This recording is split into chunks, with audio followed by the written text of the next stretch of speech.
Hello everyone, welcome to Loniyal classes.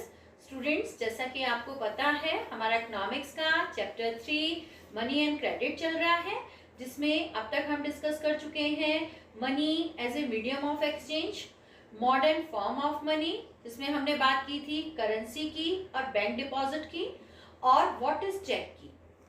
इसके बाद हमने डिस्कस किया था लोन एक्टिविटीज ऑफ बैंक, और इसके बाद हमने डिस्कस किया था टू डिफरेंट क्रेडिट सिचुएशंस। आज के इस वीडियो में हम डिस्कस करने जा रहे हैं टर्म्स ऑफ क्रेडिट। आपको इस चैप्टर के एमसीक्यू का लिंक और नोट्स का लिंक नीचे डिस्क्रिप्शन बॉक्स में मिल जाएगा। तो चलिए स्टार्ट करते हैं आज का वीडियो। अब हम बात करेंगे टर्म्स ऑफ क्रेडिट की। टर्म्स ऑफ क्रेडिट उन टर्म्स को कहते हैं जिनको पूरा करने के बाद ही हमें क्रेडिट या लोन मिलता है। तो टर्म्स ऑफ क्रेडिट में सबसे पहले आता है इंटरेस्ट रेट। इंटरेस्ट रेट मतलब जब हम लोन लेते हैं या क्रेडिट लेते हैं तो उसके बदले में हमें इंटरेस्ट भी पे करना पड़ता है। तो वह इंटरेस्ट रेट 5%, 6%, 10%, 20% कुछ भी हो सकता है। तो हमें अपने जो अमाउंट है उस अमाउंट के साथ जो हमने लोन लिया था वह अमाउंट भी पे करना पड़ता है, और उसके साथ में हमें इंटरेस्ट रेट भी पे करना पड़ता है। सेकंड जो टर्म ऑफ क्रेडिट है वह है कोलेट्रल। अब ये कोलेट्रल क्या होता है, इसकी डेफिनेशन आपके एग्जाम में 1 मार्क्स में आती है, तो यह आपकी स्क्रीन पर नीचे लिखी हुई है, इसे भी समझ लेते हैं। Collateral is an asset that the borrower owns such as land, building, vehicle, livestock, deposit with banks, and dues. This is an guarantee to the lender until the loan is repaid. Collateral उस asset को कहते हैं, उस संपत्ति को कहते हैं जो बोरोवर के पास होती है अपनी, जिसको वह लोन लेते समय एज ए गारंटी रख सकता है। अब क्या क्या चीजें ऐसी हो सकती हैं जिसको एज ए गारंटी वो रखता है, जैसे कि उसके पास कोई लैंड है, या उसके पास कोई बिल्डिंग या हाउस है, या अपना व्हीकल है, या अपने लाइव स्टॉक मतलब कोई जानवर है, गाय भैंस बकरी, कोई भी चीज़ है जिसे वो एज ए गारंटी रख सकता है, या बैंक में रखा हुआ उसका मनी है, ये डिपॉजिट है जिसको वह एज ए लोन रख सकता है। जैसा कि आपको पता ही होगा कि कोई भी पर्सन आपको एकदम से लोन या उधार नहीं देता है, वह आपसे डिमांड कर सकता है कि आप बताइए इसके बदले में आप गारंटी में क्या रख रहे हैं, आप कुछ भी, या कह लीजिए आप गिरवी में क्या रख रहे हैं। आप माँ कहते हैं कि मैं अपनी गोल्ड की चेन रख रहा हूं, आप इसको रख लीजिए और मुझे कुछ पैसे उधार दे दीजिए। तो यहां पर जो आपकी चेन है वो एक तरीके का कोलेट्रल है जिसको एज ए गारंटी आप रख रहे हैं।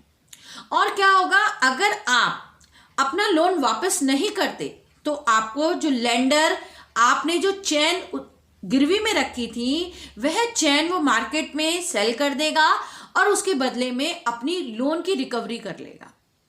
तो इसी वजह से कोई भी लेंडर जो है बिना कोलेट्रल के आपको लोन प्रोवाइड नहीं करता है। जब वह लोन प्रोवाइड करता है तो उसके पीछे वह कुछ ना कुछ एज ए गारंटी रखता है, जिसे हम लोग कहते हैं गिरवी रखता है।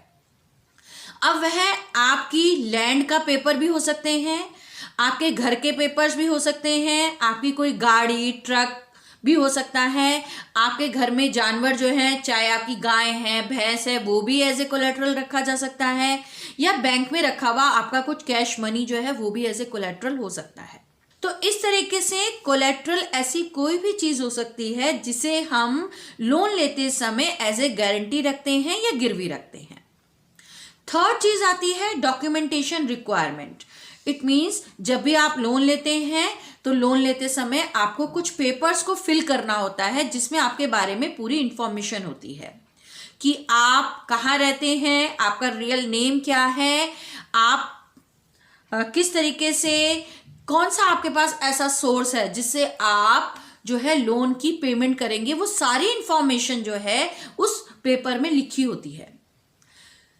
फोर्थ जो है वह आता है ड्यूरेशन ऑफ लोन, मतलब यहां पर आपको यह फिल करना होगा कि आप कितने समय के लिए लोन ले रहे हैं, और उस समय पूरा होने के बाद जो है आप लोन को रीपेमेंट कर देंगे।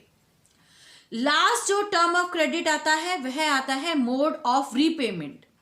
मतलब जो आप लोन की रीपेमेंट करेंगे वो आप मंथली करेंगे, ईयरली करेंगे, किस तरह से करेंगे आप क्रेडिट की या लोन की रीपेमेंट। तो ये सारी बातें आपको उसमें फिल करनी होती हैं और इन्हीं सभी टर्म्स को कहते हैं टर्म्स ऑफ क्रेडिट। जब आप किसी से क्रेडिट लेते हैं या लोन लेते हैं तो इन सभी चीज़ों को, इन सभी फॉर्मेलिटीज़ को आपको फिल करके देना ही होता है, उसके बाद ही आपको लोन मिलता है। इन सभी टर्म्स ऑफ क्रेडिट को हम एक एग्जाम्पल से समझ लेते हैं जो आपकी बुक में दिया हुआ है। आपकी बुक में एक एग्जाम्पल है मेघा का, और मेघा बैंक से हाउस लोन लेती है, मतलब अपना घर बनाने के लिए वह लोन लेती है। तो देखते हैं उसे कौन कौन सी फॉर्मेलिटीज पूरी करनी पड़ी या कौन कौन से टर्म्स ऑफ क्रेडिट थे जो उसने पूरे किए। Megha has taken a loan of ₹5 lakh from the bank to purchase a house. The annual interest rate on the loan is 12% and the loan is to be repaid in 10 years in monthly installment.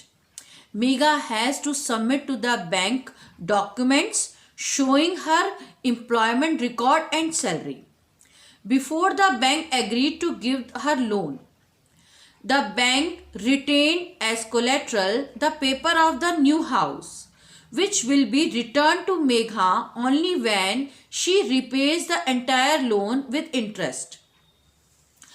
तो ये आपने मेघा की story पढ़ी कि मेघा ने bank से 5 lakh rupees का loan लिया। यह पैराग्राफ आपके एग्जाम में सोर्स बेस्ड क्वेश्चन के लिए आ सकता है और नीचे इस तरीके की इंडेक्स जो बनी हुई है वह आ सकती है।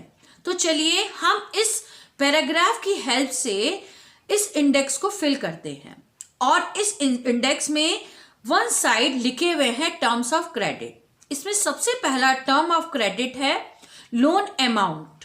यहां पर हम देखेंगे कि मेघा ने कितने अमाउंट का लोन लिया।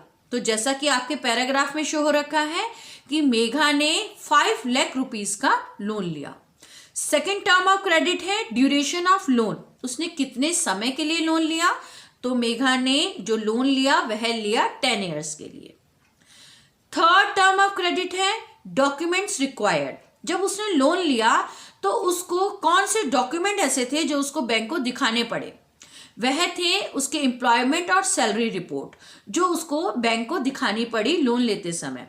इससे क्या हुआ, इससे बैंक को यह श्योरिटी हो गई कि मेघा की जो सैलरी है वो इतनी है या एनफ है कि वह अपना जो लोन है वो इजीली रीपे कर देगी। नेक्स्ट टर्म ऑफ क्रेडिट था इंटरेस्ट रेट। मेघा ने कितने इंटरेस्ट पर जो है वो लोन लिया। तो मेघा ने जो लोन लिया वो लिया 12% एनुअल पर। नेक्स्ट टर्म ऑफ क्रेडिट है मोड ऑफ रीपेमेंट, कि वो रीपेमेंट कैसे करेगी अपनी लोन की। तो वह रीपेमेंट करेगी मंथली इंस्टॉलमेंट में। मतलब जो अपना लोन है वह एवरी मंथ थोड़ा थोड़ा इंस्टॉलमेंट में वो रीपेमेंट करेगी और यह कितने साल तक कर सकती है, वो 10 ईयर्स तक। 10 ईयर्स तक का उसने लोन लिया है। लास्ट में एज ए कोलेट्रल उसने क्या रखा, एज ए गिरवी उसने क्या रखा, कोलेट्रल उसको रखना पड़ा अपने पेपर ऑफ न्यू हाउस। जो वह हाउस बनाना चाहती है उस हाउस के जो पेपर हैं वह पेपर उसको बैंक के पास एज ए कोलेट्रल या गिरवी रखने पड़े।